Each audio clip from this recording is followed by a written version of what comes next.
দলের নিবন্ধনের জন্য ৪৩,৩১৬ পাতার ডকুমেন্টস জমা দিয়েও নির্বাচন কমিশনের প্রাথমিক বাছাইয়ে ফেল করেছে জাতীয় নাগরিক পার্টি এনসিপি। এমন তথ্য জানিয়েছেন ইসির অতিরিক্ত সচিব KM আলী নেওয়াজ। এমন প্রেক্ষাপটে বিভিন্ন মহলে প্রশ্ন উঠেছে, তবে কি দলে নিবন্ধন পাবে না এনসিপি, নাকি এর জন্য আরও লড়াই বা দীর্ঘ অপেক্ষা করতে হবে দলটিকে? এ বিষয়ে এনসিপির মুখ্য সমন্বয়ক নাসির উদ্দিন পাটোয়ারি বলেন, নির্বাচন কমিশনে নিবন্ধন পেতে যে শর্ত পূরণ করতে হয় তার জন্য যত কাগজপত্র প্রয়োজন তা ট্রাকে করে নিয়ে এসে ইসিতে জমা দিয়েছি। আমাদের প্রতিনিধি দল ভেতরে গিয়ে আবেদনের মূল কাগজপত্র জমা দিয়েছে।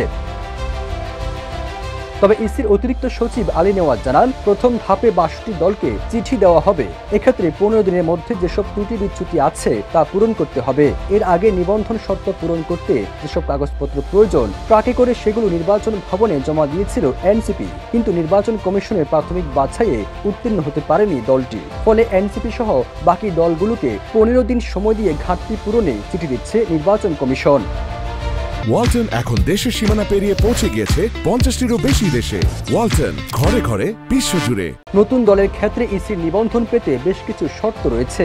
এর মধ্যে দলটির একটি সক্রিয় কেন্দ্রীয় কার্যালয় থাকতে হবে, কার্যকর কমিটি থাকতে হবে কমপক্ষে ১/৩ জেলায়, সদস্য হিসেবে কমপক্ষে ১০০টি উপজেলা কিংবা মেট্রোপলিটন থানার কমপক্ষে ২০০ ভোটারের সমর্থনে নথি দেখাতে হবে।